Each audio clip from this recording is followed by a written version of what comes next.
Chapter 18, Annabeth Does Obedience School. They finally made it to the gates of the underworld. And the entrance of that is the DOA Recording Studios, which stands for Dead on Arrival. And of course, exactly what people usually are when they get to the underworld. So they've made it, and when they get there, Percy gives Annabeth and Grover each a pearl that he received when he was in the water in the last chapter. They enter the lobby, and there's music playing on the speakers. The carpet and the walls were steel gray. Cactuses grew in the corners like skeleton hands. The furniture was black leather and every seat taken. There were dead people everywhere. Percy says that they were transparent. You could see right through them. So when they arrive, they try to bribe the security guard to let them in and take them across the river Styx, even though they're not dead. The guard is the ferryman Charon, who a name Percy at first confused with Chiron, but of course they are not the same. And he is tall, he has chocolate colored skin, bleach blonde hair, which shaved military style. He had tortoiseshell shades and a silk Italian suit that matched his hair. Black rose was pinned to his lapel under a silver name tag.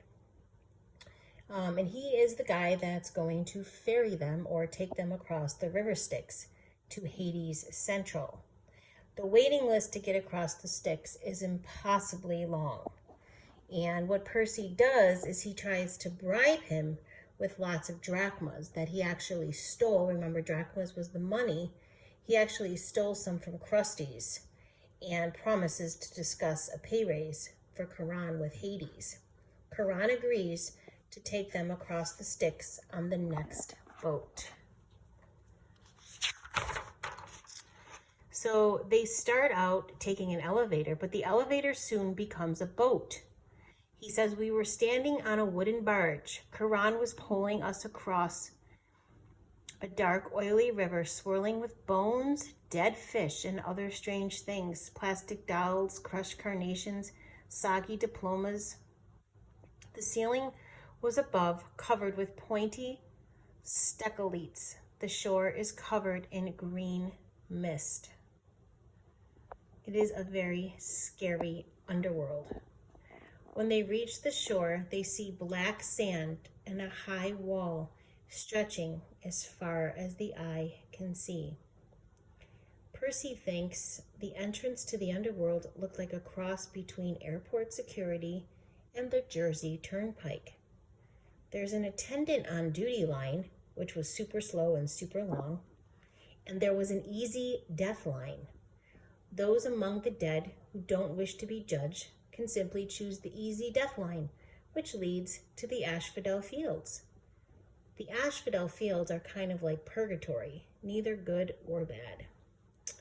Those who wish to be judged for a chance to make it to the Fields of Asylum, kind of like heaven, must wait out of the long line and must face 3 judges. The judges are like Thomas Jefferson, King Minos, and Shakespeare. Then they meet Cerberus, the giant Rottweiler puppy with 3 heads that guards the underworld. The 2 attendant on duty lines veer to either side of Cerberus. The easy death line flows right between Cerberus's legs. The dead spirits don't even have to crouch as they make their way through. He's a ginormous puppy.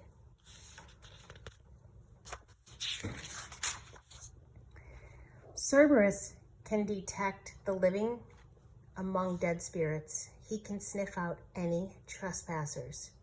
Percy tries to play fetch with him. Cerberus communicates with Grover, telling him they have 10 seconds before he's going to eat them up. Annabeth gets the idea to play fetch with Cerberus using a red rubber ball she stole from the Waterworld gift store. Cerberus doesn't get to play very much as he guards the entrance to Hades watching dead people walk around him all day. Annabeth knows that he must want to play fetch. Cerberus has a great time with her, and Percy and Grover scoot through the easy death line without Cerberus ever finding out. Annabeth scoots by too after she makes Cerberus stay and throws him the ball one last time. As the three pass through the metal detector, all kinds of alarms go off. Magic detected. They hide in a hollowed-out, rotten tree as security ghouls gather to see what the problem is. Annabeth sheds a little tear as she hears Cerberus crying for her in the distance. He misses the attention. And in Greek mythology, Cerberus is a giant three-headed Rottweiler. He's a legendary beast. He's also very much a dog, and he wants to make friends and play just like any other dog. And at the end of the chapter, he's very sad, or Annabeth feels very sad that she has to leave him behind alone.